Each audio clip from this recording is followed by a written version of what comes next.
Kita bertemu lagi dalam program podcast AKAB. Anta Kirana? Asa bos. Dan topik hari ini, Bo, kita mau bahas tentang topik hidup berkelimpahan. Tanda tanya. Tanda tanya. Ya. Okay. Nah, saya mau bacakan dulu satu ayat. Siap. Nih. Yohanes 10 ayat 10b ya. Dikatakan, aku datang, A-nya besar nih, berarti Yesus. Aku datang supaya mereka mempunyai hidup dan mempunyainya dalam segala kelimpahan. Betul. Nah, lalu kan khotbah-khotbahnya yang kita dengar adalah bahwa ini kelimpahan harta. Percayalah, Tuhan akan berikan kelimpahan, sukses. Anda ingin hidup sukses, berbahagia, melimpah harta di dunia, maka Tuhan berjanji Tuhan akan berikan kelimpahan. Nah, ini sebenarnya kelimpahan di sini dimaksud apa nih, Bu? Iya, Pak Anta. Oke, gini, teman-teman. Jadi kata kelimpahan dalam teks Yunaninya pakai kata perisos. Perisos itu artinya segala kelimpahan. Jadi yang Pak Anta sampaikan tadi dan beberapa hamba Tuhan sampaikan betul, tapi itu salah satunya, bukan satu-satunya. Jadi Yesus datang untuk mengubah hidup kita berkelimpahan dari sisi fisik, betul, jasmani, betul, tapi jangan itu dijadikan satu-satunya. Lalu kalau orang gak punya hidup yang berkelimpahan, hartanya gak banyak, mungkin miskin, mungkin sakit-sakitan, lalu berkata ini berarti bukan dari Yesus. Gak gitu juga Pak Anta. Jadi sehingga kita harus perlebar nih, kacamatanya kita perlebar, perluas. Harus dikembalikan ke dalam konteksnya, Pak. Kan kalau kita baca, konteksnya adalah tentang gembala yang baik. Berarti ini adalah sebuah kegenapan dari nubuat Yesus dalam Yeskiel pasal 34 tentang gembala yang baik. Orang Israel tuh udah ngerti, Pak Anta, tentang gembala. Mungkin kalau orang Indonesia agak sulit nih. Beberapa orang aja di desa yang tahu konteks gembala gitu. Nah, di Israel gembala itu selalu ada di depan. Dia nggak pernah di belakang. Kalau yang lain kan di belakang tuh ngikutin bebek, kambing atau kerbau. Tapi orang Israel gembalanya di depan. Nah, fungsinya apa di depan? Di depan adalah dia harus menjadi orang yang pertama kali berhadapan kalau ada masalah.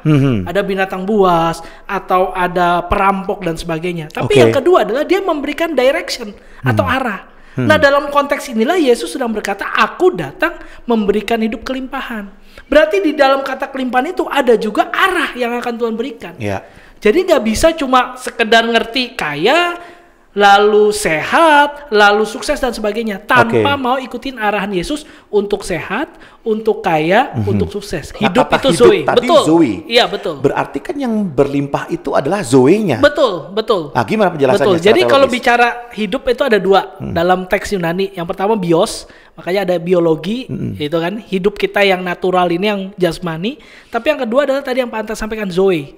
Nah, ketika ketemu kata Zoe, maka itu ada tingkatan berikutnya. Artinya kamu jangan punya pola pikir untuk hidupmu di dunia ini saja, tapi untuk seterusnya. Jadi Yesus sedang berkata, kalau kamu sudah punya pemikiran bahwa hidupmu akan berlanjut di dalam kekekalan, yaitu Zoe tadi, maka kamu harus punya paradigma yang benar tentang kelimpahan tadi. Jadi jangan sampai salah paham atau keblinger, Pak Anta. Berarti kalau kita mau kebenar, kita perlu memberikan arti bahwa hidup yang berkelimpahan itu bukan sekedar materi, tetapi kehidupan yang Yesus berikan kepada kita, sebuah kesadaran bahwa saya sudah diselamatkan, itu perlu melimpah-limpah. Sehingga tadi dikatakan walaupun miskin, nggak banyak uang, tetap bisa berlimpah-limpah dalam Zoe itu. Betul. Jangan sampai kehidupan jasmani kita, Pak Anta, di dunia ini itu mengubah kehidupan rohani kita. Contoh, orang akhirnya berkata, kalau teman-teman masih ingat podcast kita yang pertama, Pak Anta, imani saja tuh ya. Kalau yang belum, balik lagi nonton harus gitu kan. Nah, di situ kan kita udah pernah bahas sebenarnya. Jangan jadi orang yang Kristen yang hidup dikit-dikit imani saja, imannya nggak ngerti. Sama dengan ini. Kamu merasa berkelimpahan, tapi hidup yang sesungguhnya Zoe tadi kamu belum punya.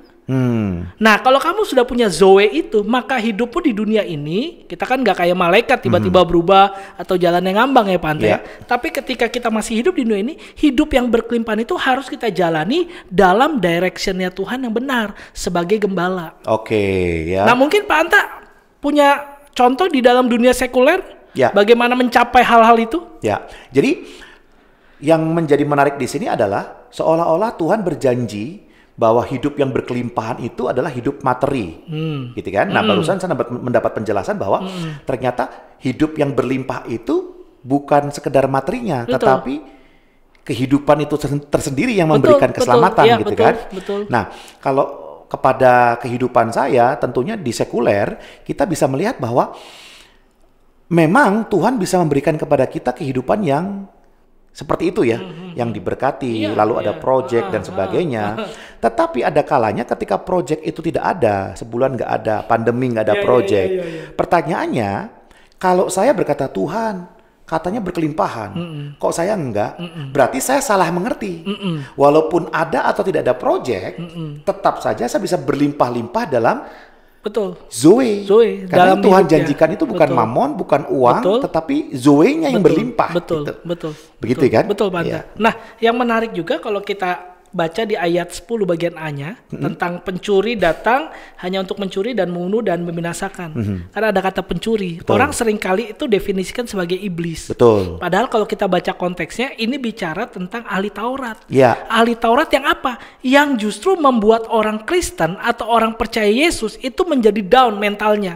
Udahlah kamu nggak bisa, udahlah kamu nggak mampu, udah kamu nggak akan sukses dan sebagainya. Itulah yang disebut dengan mencuri, membunuh dan membinasakan. Bahkan Yesus makan dengan pemungut cukai orang berdosa pun mereka nggak suka. Betul. Yesus menyembuhkan orang di hari Sabat mereka nggak suka. Persis. Ya. Iya. Dan ada ayat yang berkata bahwa kamu orang ahli Taurat, orang Farisi tidak masuk ke dalam kerajaan surga dan kamu menghalang-halangi orang yang mau masuk. Nah, itulah. Jadi sebenarnya pencuri ini bukan iblis, bukan, tapi ahli Taurat.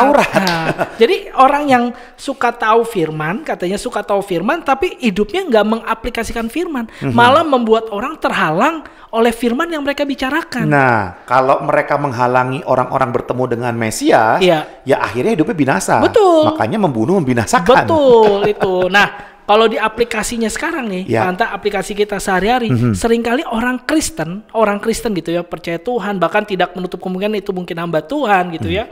Termasuk buat kita nih, harus hati-hati. Jangan sampai perkataan kita, sikap kita justru mencuri, membunuh, dan membinasakan Zoe-nya orang. Kan gitu kan? Betul. Kalau Zoe-nya orang nggak punya, akhirnya dia nggak ketemu Mesias, gimana dia bisa alami hidup kelimpahan? Betul. Jadi gitu. Ya, jadi sebenarnya ayat ini tidak tepat jika hanya dianggap sebagai janji Tuhan akan memberkati secara finansial atau fisik. Betul. Ya, itu menjadi dampak setelahnya boleh. Persis, dampak, bisa. Betul. Tetapi yang berkelimpahan sebenarnya adalah Zoe-nya itu kan. Hidupnya itu sebenarnya. Oke. Karena kalau dari kita tarik lebih jauh nih Pak Anta ya, kita mulai dari kitab Kejadian. Ketika Adam dan Hawa diciptakan, semuanya kan sudah disediakan Tuhan. Setaman-tamannya, semakanannya, buah-buahannya. Bahkan untuk Adam Tuhan bilang, nggak baik nih manusia seorang diri.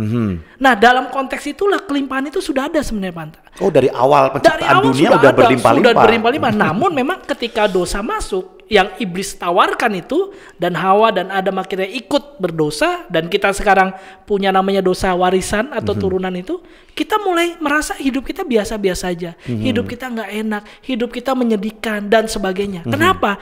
Karena orang menarik itu menjadi pemikiran pribadi. Oh, berarti gara-gara saya berdosa, gara-gara dosa turunan, dosa warisan, hidup saya belangsak gitu, bahasanya belangsak ya. Padahal kalau Yesus datang, Yesus berkata, aku balikin tuh Zoe-nya. Jadi hidup yang hilang ketika dosa asal, aku akan kembalikan, dan kelimpahan yang di awal, aku juga kembalikan. Kira-kira gitu Pak. Ya. Jadi yang penting adalah bahwa kita memahami di dalam Yesus itu, dia memberikan kepada kita Zoe, kehidupan yang menyelamatkan, itu sudah cukup. Ya kan? Lalu kemudian kalau Tuhan memberkati kita selanjutnya dengan yang materi atau yang fisik, ya oke saja. Iya dong. Ya, tetapi kita nggak bisa menuntut Tuhan kalau ketika yang materi itu nggak terjadi. Betul. Karena yang Tuhan janjikan adalah kelimpahan dalam Zoe itu. Ya, kehidupan kekal yang Tuhan berikan. Dan harus ingat, ini kan tadi konteksnya gembala. Pertanyaannya adalah, kamu mau hidup kelimpahan tapi nggak mau dengerin kata gembala. Itu nggak mungkin. Jadi harus ada arah dari gembala dan kita ngikutin, maka hidup kita berkelimpahan. Bisa juga berarti selagi gembala kita adalah Yesus, kita dengarkan, kita ikutin Yesus, maka udahlah kehidupan kekal ada, dan kelimpahan tadi yang kita bahas bisa terjadi dalam kehidupan kita. Nah, mungkin sebagai penutup ya. Jadi kalau kita bicara orang Kristen, kata kelimpahan itu harus dimengerti dari sisi kecukupan, Pak. Seperti yang Yesus katakan dalam doa Bapa kami. berikan kami makanan pada hari ini yang secukupnya. Jadi jangan sampai kita berpikir kelimpahan itu berarti dihambur-hamburkan. Nah, itu salah juga kan gitu. Oke, jadi pesan terakhir nih untuk menutup podcast kita episode yang ketiga. Jadi gini teman-teman, buat kita semua yang ada di dalam pelayanan, ada di dalam pengiringan akan Tuhan, ingat, gembala yang baik sudah menyediakan Zoe, hidup yang kekal dan juga hidup yang berkelimpahan. Hanya perlu diingat, ikuti directionnya dari gembala kita. Ikuti arahan dari gembala kita.